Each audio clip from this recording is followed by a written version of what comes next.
अस्सलाम वालेकुम। उम्मीद करते हैं कि तमाम स्टूडेंट्स जो हैं वो खैरियत से होंगे।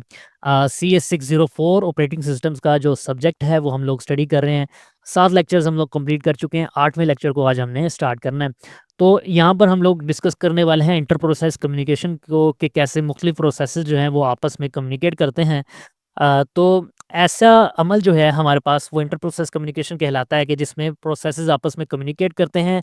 सिंक्रोनाइजेशन उनके दरमियान इनेबल होती है। सिंक्रोनाइजेशन के मुराद यानी कि वो इकट्ठे एग्जीक्यूट हो रहे होते हैं और वो एक एड्रेस स्पेस को शेयर नहीं कर रहे होते हैं। आमतौर पे तो अगर इकट्ठे एग्जीक्यूट हो रहे हैं या कम्युनिकेट आपस में कर पा रहे हैं, तो हमारे पास ऐसा होता है कि उनकी एड्रेस स्पेस ही एक है, तो उनके लिए कोई मसला ही नहीं है एक दूसरे से कम्युनिकेट करना। उससे हमारे पास प्रॉब्लम्स भी काफ़ी होते हैं। लेकिन हम यहाँ पर इंटर प्रोसेस कम्युनिकेशन को कैसे डिफाइन करते हैं, कि ऐसे प्रोसेसेस जो आपस में कम्युनिकेट भी करते हैं, सिंक्रोनाइज भी करते हैं, यानी एक साथ इकट्ठे एग्जीक्यूट होते हैं, और वो एड्रेस स्पेस जो है वो अपनी अपनी ही यूज़ करते हैं। तो ये हमारे पास कहलाता है इंटर प्रोसेस कम्युनिकेशन।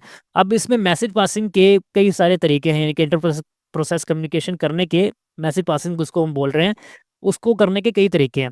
तो उनमें से कुछ उसने यहाँ पर हमें बताए हैं। सबसे पहले डायरेक्ट कम्युनिकेशन के बारे में बताया गया है। डायरेक्ट कम्युनिकेशन में जब भी आप प्रोसेस या तो सेंड करेंगे, किसी को मैसेज सेंड करेंगे, किसी प्रोसेस को, या उससे रिसीव करेंगे, तो उसको आपको एक्सप्लिसिटली मेंशन करना पड़ेगा कि आप किस प्रोसेस से ये काम करवा रहे हैं। ठीक है? एक इसमें एक्स्ट्रा कंडीशन होती है, एक इसमें एक्सेप्शन होती है, जो कि सिमेट्रिक कंडीशन है, वो हम नीचे डिस्कस कर लेंगे। लेकिन ये सिमेट्रिक में मोस्टली क्या होता है, सिमेट्रिक से मुराद फिर इसमें हमें एक्सप्लिसिटली हर चीज़ को मेंशन करना पड़ता है। खुद से ऑटोमेटिकली चीज़ें जो हैं, या हम किसी वेरिएबल को असाइन नहीं कर सकते। आपको बताना पड़ेगा कि आपको किस प्रोसेस को मैसेज फॉरवर्ड करना है। तो यहाँ पर हम पी को मैसेज फॉरवर्ड कर रहे हैं और यहाँ से हम क्यू से रिसीव कर रहे हैं। तो डायरेक्ट कम्युनिकेशन क्या होती है, कि जब हम डायरेक्ट किसी प्रोसेस का नाम लेकर बताते हैं कि इस प्रोसेस से हमने ये चीज़ करनी है, आइदर यूजिंग वेरिएबल और by using direct name of the process. यानी कि हम प्रोसेस का नाम भी लिख सकते हैं और प्रोसेस की जगह एक उसका आइडेंटिफायर भी बता सकते हैं। मकसद यहाँ पर डायरेक्ट कम्युनिकेशन में क्या होता है, कि हम प्रोसेस ही को यूज़ कर रहे होते हैं। अच्छा, अब यहाँ पर जो प्रोसेस का लिंक बनता है ना, जो कम्युनिकेशन के लिए लिंक बनता है, वो उसकी कुछ प्रॉपर्टीज़ होती हैं, वो आप लोगों ने अपने ज़हन में रखनी है। आप लोगों को शॉर्ट क्वेश्चन आ सकता है कि डायरेक्ट कम्युनिकेशन में लिंक जो बनता है, उसकी क्या प्रॉपर्टीज़ होती हैं। तो एक तो लिंक जो है वो ऑटोमेटिकली बन जाता है जब आप कम्युनिकेशन शुरू करते हैं 2 प्रोसेसेस के दरमियान, और प्रोसेसेस को एक दूसरे की आइडेंटिटी का पता होना चाहिए। यानी कि अगर आप एक प्रोसेस से दूसरे प्रोसेस को मैसेज सेंड कर रहे हैं, तो जो सेंडर है उसको रिसीवर की आईडी का पता होना चाहिए।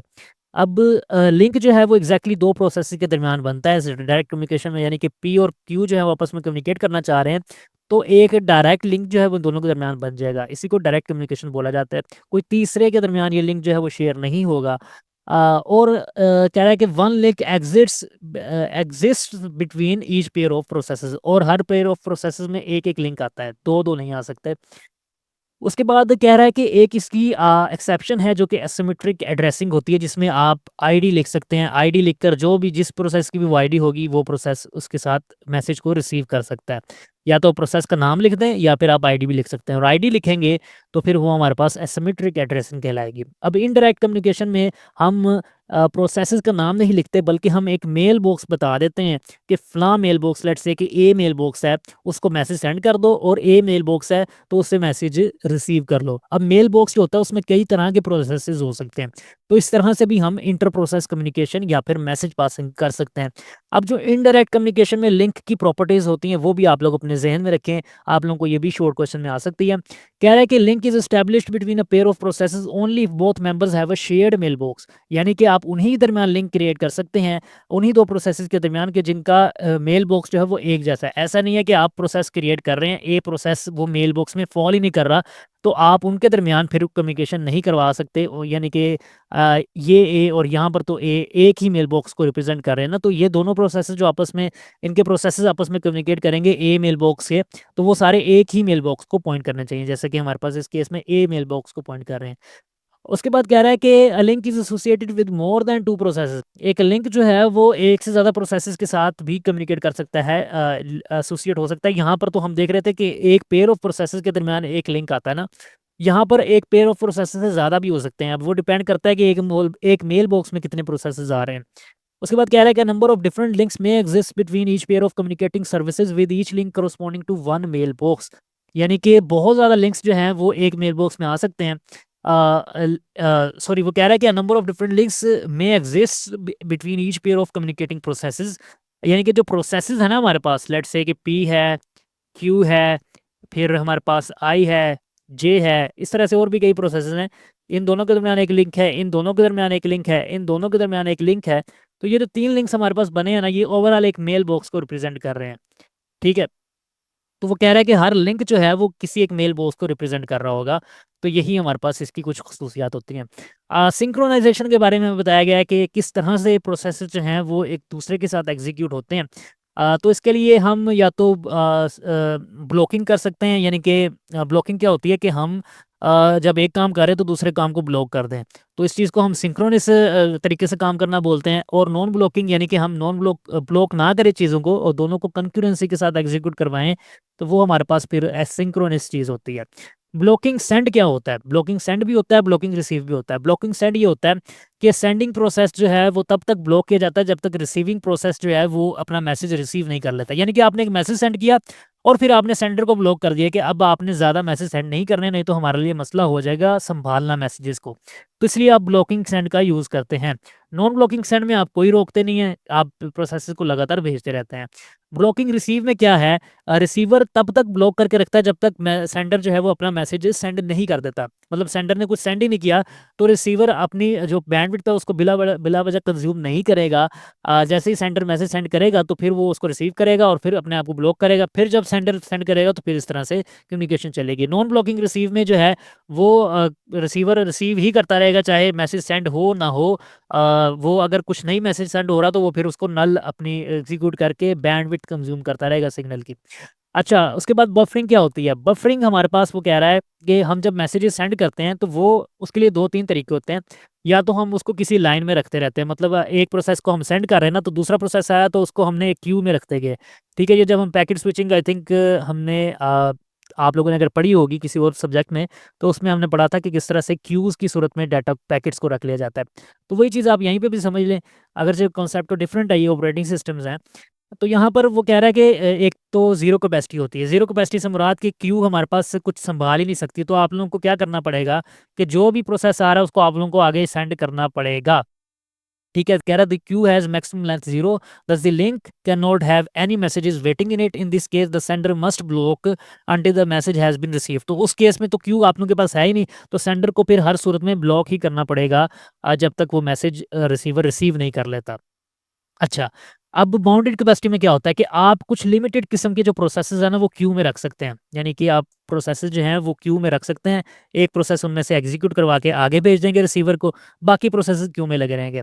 और जैसे ही हमारे पास क्यू फुल हो जाएगी तो फिर क्या होगा कि फिर सेंडर को ब्लॉक करना पड़ जाएगा। क्योंकि फिर उसके पास वही प्रॉब्लम आ गई कि अब तो उसके पास क्यू में जगह ही नहीं है, तो वो अगर ब्लॉक नहीं करेगा तो फिर क्यू में रखेगा कहाँ पे? तो इसलिए उसको फिर ब्लॉक करना पड़ेगा। दूसरी तीसरी चीज़ उसने बताई अनबाउंडेड कैपेसिटी कि क्योंकि हमारे पास अनलिमिटेड किस्म की कैपेसिटी हमारे पास होती है, तो इस केस में सेंडर को कभी ब्लॉक करना ही नहीं पड़ेगा क्योंकि हमारे पास क्यू में ही सारा डाटा जो है वो आता रहेगा, तो उसको ब्लॉक करने की ज़रूरत नहीं पड़ेगी, रोकने की प्रोसेस को ज़रूरत उसको नहीं पड़ेगी। अच्छा, अब इंटर प्रोसेस कम्युनिकेशन को करवाने के लिए हमारे पास ऑपरेटिंग सिस्टम्स में कुछ टूल्स उसने बताए हैं कि जो हमारा जो ऑपरेटिंग सिस्टम यूनिक्स लिनक्स का है वो यूज़ करता है। उसमें उसने पाइप जो है वो हमने इस लेक्चर में डिस्कस करना थोड़ा-सा, बाकी जो है वो बाद में हम बाद वाले लेक्चर्स में डिस्कस करेंगे। अच्छा, पाइप में जाने से पहले ना उसने हमें read system call, right system call, close system call के बारे में बताया हुआ है। ये सिस्टम कॉल्स जो हैं, ये हमें फाइल्स को या किसी भी किस्म का डाटा को रीड करना, उसको राइट करके चेंज करना या फिर किसी फाइल को क्लोज़ करना, ये सब कुछ सिखाता है। उससे पहले ना आप एक छोटी-सी चीज़ समझ लें, वो आपको आगे जाके बहुत काम आने वाली है। वो है जी फाइल डिस्क्रिप्टर का कॉन्सेप्ट।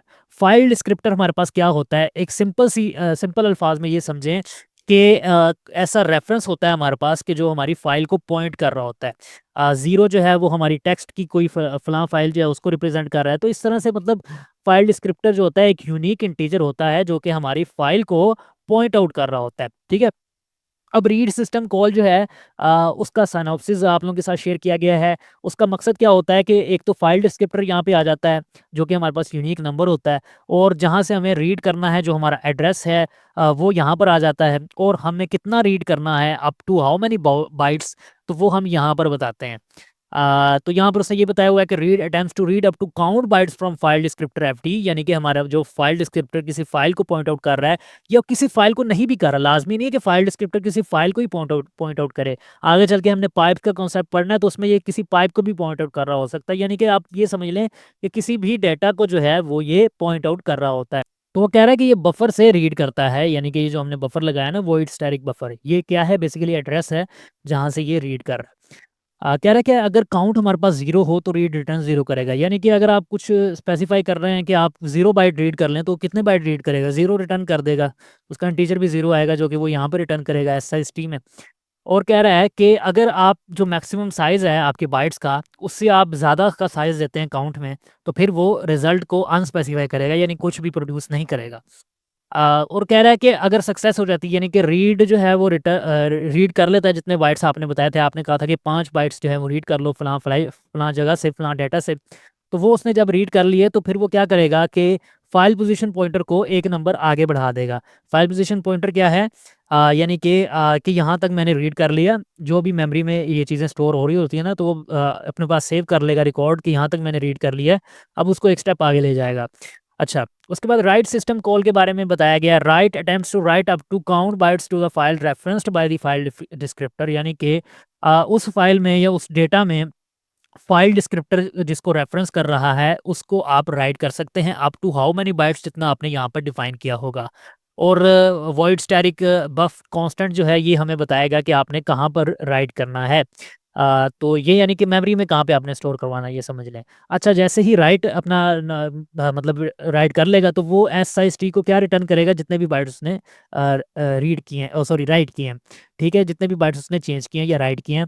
और अगर ज़ीरो रिटर्न करता है तो इसका मतलब उसने कुछ भी राइट नहीं किया, जैसा कि हमने रीड के केस में भी देखा था। अच्छा, अब वो क्या करता है कि इसी चीज़ को वो एडवांस करके आगे ले जाता है कि यहाँ तक मैंने राइट कर लिया, तो मेमोरी में वो चीज़ भी अपडेट हो जाती है। यही चीज़ उसने यहाँ पर बताई हुई है। उसके बाद कहता है कि अगर एरर आता है तो रीड फिर क्या रिटर्न करेगा, -1 रिटर्न करेगा, और राइट भी क्या रिटर्न करेगा, -1 रिटर्न करेगा। ठीक है, और उसके बाद उसने बताया हुआ है कि अगर वो किसी रेगुलर फाइल को पॉइंट आउट कर रहा है तो ज़ीरो विल बी रिटर्न्ड, यानी कि अगर काउंट ज़ीरो है तो फिर हमारे पास रेगुलर फाइल हो या कुछ भी हो तो फिर तो वो ज़ीरो रिटर्न करेगा। क्लोज सिस्टम कॉल के बारे में उसने बताया हुआ है कि अगर आप किसी भी फाइल डिस्क्रिप्टर को ओपन करके उसमें से डाटा रीड करके राइट करके क्लोज करना चाहते हैं तो आप फिर उस फाइल डिस्क्रिप्टर का बताकर वो चीज़ क्लोज कर सकते हैं, और उससे वो फाइल डिस्क्रिप्टर भी क्लोज हो जाएगा और उसकी सारी मेमोरी जो भी यूज़ हो रही थी मेन में रैम में आकर वो भी क्लोज हो जाएगी। उसके बाद पाइप्स के बारे में उसने बताया हुआ है। पाइप्स हमारे पास क्या होते हैं? Pipe can be used to connect the standard output of one process to the standard input of another, यानी कि एक प्रोसेस से आप राइट करवा रहे हैं, दूसरे प्रोसेस से रीड करवा रहे हैं, दोनों को आप जोड़ना चाहते हैं, सिंक्रोनाइज़ करना चाहते हैं, तो उसके लिए हम पाइप का यूज़ करते हैं। आगे चल के हम कमांड लाइन सिस्टम पे भी देखेंगे कि कैसे कमांड के ज़रिए से जो है वो आप 2 प्रोसेसेस को जोड़ सकते हैं, यानी कि एक प्रोसेस से आप कोई चीज़ें आउटपुट करवा रहे हैं और दूसरे के साथ भी आप आउटपुट जो है वो दोनों की मर्ज करके जो है वो पाइप का यूज़ करते हैं। तो पाइप हमारे पास कॉन्कैटिनेशन का भी काम करता है। अच्छा, वो कह रहा है कि पाइप जो है वो हमारे पास 2 फाइल डिस्क्रिप्टर्स को यूज़ करता है, एक रीडिंग के लिए यूज़ करता है और एक राइटिंग के लिए यूज़ करता है। वो कौन-कौन से यूज़ करता है वो इसने यहाँ पर बताया हुआ है कि एक FD0 लेट्स से अगर हमारे पास जो है वो FD की हमारे पास अरे है FD2 की, तो हमारे पास FD0 जो है वो रीड के लिए यूज़ होगा और FD1 जो है वो हमारे पास राइट के लिए यूज़ होगा। तो पाइप में हमारे पास क्या होता है कि 2 फाइल डिस्क्रिप्टर्स हमारे पास प्रोड्यूस होते हैं जैसे ही हम कोई भी पाइप क्रिएट करते हैं। जैसे ही हम पाइप क्रिएट करेंगे, पाइप की सिस्टम कॉल चलाएँगे, 2 फाइल डिस्क्रिप्टर्स बन जाएँगे, एक रीड के लिए और दूसरा राइट के लिए। अच्छा, अब अगर -1 रिटर्न होता है, हमारा जो फंक्शन है वो -1 रिटर्न करेगा, तो इसका मतलब हमारी कॉल फेल हो चुकी है, हमारे पास एरर आ चुका है। -1 अभी तक यूनिवर्सल आ रहा है हमारे पास एरर की पॉइंट आउट करने के लिए, चाहे कोई भी सिस्टम कॉल हम यूज़ कर लें। अच्छा, वो कह रहा है कि पाइप बफर के लिए जो है वो 5120 कैरेक्टर स्टोर किए जाते हैं, यानी इतने कैरेक्टर्स आप लोग कह लें कि इतना डाटा जो है वो राइट किया जा सकता है। और लिनक्स में जो है हमारे पास 4096 जो है वो बाइट्स या डाटा जो है वो स्टोर किया जा सकता है। ये आप लोग एमसीक्यूज़ के हवाले से अपने ज़हन में रखें। यूनिक्स में 5120 एंड लिनक्स में 4096। उसके बाद उसने ये एक कोड एग्जांपल बताई हुई है। ये भी बहुत सिंपल है। यहाँ पर तो सिंपल उसने देखें हेडर्स अपने पास डिफाइन कर लिए हैं कि जो उनसे हेडर्स हमारे प्रोग्राम्स में यूज़ होने हैं। उसके बाद उसने बताया हुआ है कि एक तो उसने जो पाइप की अरे है वो यूज़ कर ली कि जो 2 फाइल डिस्क्रिप्टर्स हमारे पास यूज़ होने हैं ना पाइप के लिए, 0 और 1 जो हमने ऊपर भी देखा था एफडी के नाम से जिसको हम कह रहे थे। तो यहाँ पर उसने क्या कह दिया, उसी को पाइप एफडी कह दिया। उसके बाद उसने प्रोसेस आईडी का एक लगा लिया जी इंटीजर, फिर उसने एन का एक इंटीजर लगा दिया है। ये एन क्या स्टोर करेगा वो आपको आगे चल के पता चल जाएगा। आरसी का लगा लिया है, आरसी क्या स्टोर करेगा, पाइप के सिस्टम कॉल का जो रिजल्ट है ना, जो हम कह रहे थे कि उसने -1 रिटर्न किया तो वो एरर आएगा, तो वो जो है वो आरसी में स्टोर करेगा। ठीक है, एन आर क्या स्टोर करेगा वो भी हम आगे देख लेते हैं। फिर स्टेटस का वेरिएबल वही जो हमने पहले देख लिया है, तो स्टेटस का वेरिएबल जो है वो किस तरह से एग्जीक्यूट किया चाइल्ड ने वो स्टोर करता है उसका स्टेटस। अच्छा, उसके बाद हम एक स्ट्रिंग जो है वो डिफाइन कर रहे हैं टेस्ट स्ट्रिंग के नाम से, जिसमें हमने हेलो वर्ल्ड जो है वो डिफाइन किया है और उसको हमने मेमोरी स्पेस 1024 में बफर किया या स्टोर किया ये कह लें। अच्छा, अब उसके बाद हमने क्या किया कि हमने आरसी में पाइप सिस्टम कॉल चलाकर ये जो हमने फाइल डिस्क्रिप्टर लगाई थी ना, फाइल डिस्क्रिप्टर का अरे का जो वेरिएबल है वो यहाँ पर लगा दिया। यानी कि हम पाइप को कह रहे हैं कि हम कौन सा फाइल डिस्क्रिप्टर यूज़ कर रहे हैं, पाइप एफडी का यूज़ कर रहे हैं। तो पाइप की सिस्टम कॉल में हमने पाइप एफडी लिख दिया और इसका जो भी रिजल्ट आएगा ना पाइप को क्रिएट करने के बाद, जो भी इंटीजर आएगा, -1 आता है या कुछ भी आएगा, तो वो आरसी में चला जाएगा। अब हम कह रहे हैं कि अगर आरसी 0 से छोटा है, यानी कि -1 आ गया, तो बता दो कि पी एरर पाइप, यानी कि हम एरर कमांड को यूज़ कर रहे हैं कि हमारे पास एरर आ चुका है, और एग्जिट 1 कर देंगे, यानी कि नॉर्मली एग्जीक्यूट नहीं हुआ। अच्छा, उसके बाद कह रहा है कि PID is equal fork, fork करके हमने चाइल्ड प्रोसेस क्रिएट किया। अगर चाइल्ड प्रोसेस -1 आ जाता है तो फिर एरर थ्रो कर दो कि फोर्क भी काम नहीं किया, ना ही पाइप काम किया, ना ही फोर्क काम किया। किस सूरत में? जब दोनों में -1 या फिर 0 से लेस देन वैल्यू आ गई। अब अगर प्रोसेस आईडी जो है वो 0 हो जाती है, चाइल्ड प्रोसेस क्रिएट होता है, तो हम क्या कर रहे हैं कि हम जो रीडिंग एंड है, यानी कि पाइप एफडी 0 जो है उसको क्लोज कर रहे हैं और चाइल्ड प्रोसेस से राइट करवा रहे हैं, और यहाँ पे हमने फाइल डिस्क्रिप्टर बताया। हमने ऊपर देखा था ना राइट की कमांड क्या थी। यहाँ पर अगर मैं आपको दिखा सकूँ, राइट की कमांड क्या थी? राइट की कमांड थी राइट इंटीजर एफडी, यानी कि वही फाइल डिस्क्रिप्टर, और उसके बाद कहाँ पर हम वो चीज़ राइट कर रहे हैं और कितने बाइट्स तक हमने राइट करना है, वो चीज़ें हमने बतानी होती हैं। ठीक है, तो यहाँ पर देखें जी, राइट के सिस्टम कॉल में क्या हो रहा है, राइट पाइप एफडी 1, यानी कि हमारा जो राइटिंग के लिए फाइल डिस्क्रिप्टर यूज़ हो रहा है वो हमने बता दिया। टेस्ट स्ट्रिंग हमने बता दी कि जो स्ट्रिंग हमें राइट करनी है वो हमने बता दी, और हमने उसकी लेंथ बता दी कि कितने बाइट्स तक हमें जो है वो राइट करना है, यानी काउंट बता दिया। तो str लेंथ का फंक्शन यूज़ होता है, जो कि हमने टेस्ट स्ट्रिंग की लेंथ मालूम करने के लिए लगा दिया। लेट्स से कि इसकी जो लेंथ है 1 2 3 4 5 6 7 8 9 10 11 12 13, तो 13 इसकी लेंथ है, तो 13 हमारे पास काउंट होगा यहाँ पर। तो इसी तरह से ये 13 लेंथ तक टेस्ट स्ट्रिंग जो है उसको पाइप fd1 में राइट करेगा। तो ये किसका काम हो गया? चाइल्ड प्रोसेस का। और जैसे ही चाइल्ड प्रोसेस अपना काम खत्म कर लेगा तो फिर वो एग्जिट कर देगा, बंद कर देगा राइट एंड को, पाइप के राइट एंड को फिर वो बंद कर देगा और नॉर्मली एग्जीक्यूट करेगा कि उसने अपना काम खत्म कर लिया। पेरेंट क्या करेगा? पेरेंट भी जो राइट एंड है उसको बंद करेगा पाइप के, और वो काउंट करेगा टेस्ट स्ट्रिंग की लेंथ, जो हमने ऊपर एन का देखा था ना, उसमें वो क्या रख रहा है, टेस्ट स्ट्रिंग की जो टोटल लेंथ है उसको काउंट करके रख रहा है, यानी कि एन में हमारे पास 13 आ गया होगा फिर। अब जो उसने कहा है कि वो रीड कर रहा है, वो रीड करके पेरेंट जो है वो अपनी आउटपुट जो है वो कहाँ पे स्टोर करवा रहा है? एनआर में, जो कि हमने ऊपर वेरिएबल देखा था। अब वो रीड क्या कर रहा है? रीड कर रहा है, वो रीड करने के लिए फाइल डिस्क्रिप्टर वही वाला यूज़ कर रहा है पाइप एफडी 0 का, और वो बफर में स्टोर कर रहा है और काउंट कोई यूज़ नहीं कर रहा है, यानी कि सारे के सारे बाइट्स जो हैं वो रीड कर रहा है। ठीक है, जो भी हमने अभी क्रिएट किए हैं लास्ट टाइम। अच्छा, उसके बाद फिर राइट कर रहा है, राइट करेगा वो, उसके लिए फाइल डिस्क्रिप्टर उसने 1 लगाया। अच्छा, जब हमने 1 लगाया ना, तो ये अब हम पाइप एफडी 1 नहीं कह रहे, ये याद रखिएगा। ये हम क्या कह रहे हैं, 1 हमारे पास होता है स्टैंडर्ड आउटपुट के लिए जो हम स्क्रीन पर दिखाना चाह रहे हैं। तो ये क्या करेगा? स्क्रीन पर दिखाएगा अब, ना कि हमारे पास यहाँ ये वाला जो पाइप fd1 जो हमने चाइल्ड के लिए बनाया ना राइट करने के लिए, ये हमारे पास कहाँ पर चीज़ को स्टोर करेगा? ये मेमोरी में स्टोर करेगा, क्योंकि ये पाइप है। लेकिन यहाँ पर ये स्क्रीन पर डिस्प्ले करवाने के लिए हम फाइल डिस्क्रिप्टर 1 का यूज़ करते हैं। आगे चल के हम स्टैंडर्ड फाइल डिस्क्रिप्टर्स को भी स्टडी करेंगे, जिसमें आपको पता चलेगा कि 1 0 2 ये चीज़ें क्या रिप्रेजेंट करते हैं। तो अभी पाइप एफडी जो है वो अलग चीज़ है, 1 अलग चीज़ है। दोनों डिफरेंट डिफरेंट फाइल डिस्क्रिप्टर्स हैं। 1 हमारे पास स्क्रीन पर डिस्प्ले करवाने के लिए यूज़ होता है। फिर उसके बाद बफर जो है वो आ जाएगा कि हमने कहाँ से डाटा को पिक किया या कहाँ पर राइट किया मेमोरी में। और एनआर जो है वो, यानी कि कितने बाइट्स तक हमने डाटा को राइट करना है स्क्रीन पर, वो आ जाएगा। एनआर हमारे पास क्या हमने बताया कि जो हमने रीड किया ना, हमारी जो चाइल्ड से रीड किया, वो हमारे पास एनआर में आ गया, और एनआर तक ही हमने स्क्रीन पर रिप्रेजेंट करना है।